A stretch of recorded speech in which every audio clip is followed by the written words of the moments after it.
বিয়ের বাড়ির স্টাইলে বিয়ের বাড়ির স্বাদের পোলাও রান্না করব আজকের এই রেসিপিতে।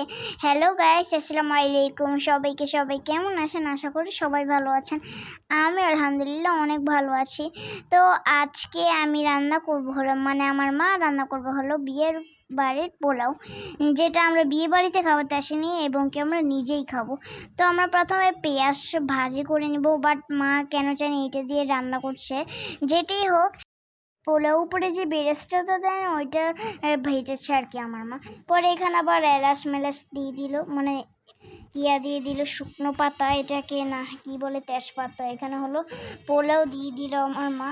পোলাওয়ের চাল অনেক বেড়েছে দাম, জানেন তো। দেখতেই পাচ্ছেন আপনারা, নাড়ছে দেখতেই পাচ্ছেন, একটু নাড়তে তো হবেই, তাই না? হ্যাঁ, এখন আবার দিয়ে দিল লবণটা দিলে আর কি ভালো হবে।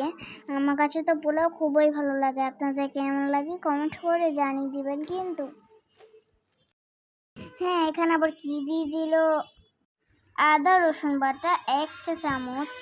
তো এইখানে আমার মা আবারও নিয়ে নিচ্ছে। ততক্ষণ আপনারা লাইক ফলো দিয়ে দিন এবং একটি সুন্দর কিউট দেখে কমেন্ট করে দিন। হ্যাঁ, ততক্ষণ আমাদের রান্নাও হয়ে যাবে, দেখবেন। এখন আমার মা একটু পানি দিয়েছে, আবার পানি দিয়েছে, 2 কাপ পানি দিয়েছে। 2 কাপ চালের জন্য 4 কাপ পানি দিয়েছে আমার মা। তো এখন দেখতে পাচ্ছেন উপর থেকে মনে হয় কি হয়েছে, তাই এখন আবার কয়েকটা মরিচ দিয়ে 1 2 3 4 5 6 7 4টা মরিচ দিয়েছে। দেখতেই পাচ্ছেন আমাদের পোলাও প্রায় হয়ে এসেছে। এখন আমার মা আর একটু নেড়েই নিচ্ছে। এখন আবার ঢাকনা দিয়ে দিল, ঢাকনাটা সরিয়ে নিল। এখন তো আবার নেড়ে নিচ্ছে, শুধু নাড়াই কথা। হ্যাঁ, দেখতেই পাচ্ছেন আপনারা। প্লিজ একটা লাইক করে দিন। এটা হলো ঘি দিয়ে দিয়েছে, ঘি দিলে পোলাওয়ের স্বাদ বাড়ে। 2 চা চামচ ঘি দিয়েছে, 3 চা চামচ। এখানে ভালোভাবে ঘি দিবেন কিন্তু। দেখুন নিচে পড়ে গেল নাড়তে গিয়ে। এখন আমার মা ভালোভাবে নিয়ে নিচ্ছে, এটা সমান করছে কেন কি জানি। তো দেখতেই পাচ্ছেন হয়ে গিয়েছে আমাদের পোলাও। এখন চুলা থেকে উঠিয়ে নিবে এবং আগুনটাও নিভিয়ে দিবে।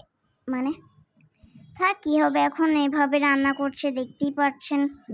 সবসময় পোলাও রান্না শেষে সবসময় তাওয়ার উপরে বসিয়ে নিতে হয়, কারণ পেঁয়াজ বেরেস্তাগুলো উপরে সুন্দরভাবে সাজিয়ে দিবে। দেখতেই পাচ্ছেন। এখন একটু ঢাকনাটা দিয়ে আবার খুলে নিবে। এখন আবার ভালোভাবে নিয়ে নিবে। দেখতেই পাচ্ছেন পোলাওগুলো কতটা ঝরঝরে হয়েছে। পরের বার আমরা চেষ্টা করব যে চকলেট মোমো রেসিপি আনার জন্য। এখানে সবাই একটু পোলাও খাওয়ার জন্য কত আয়োজন করছে, দেখতেই পাচ্ছেন আপনারা। এটা হলো আমাদের pulao. Thank you watching this video. আল্লাহ হাফেজ।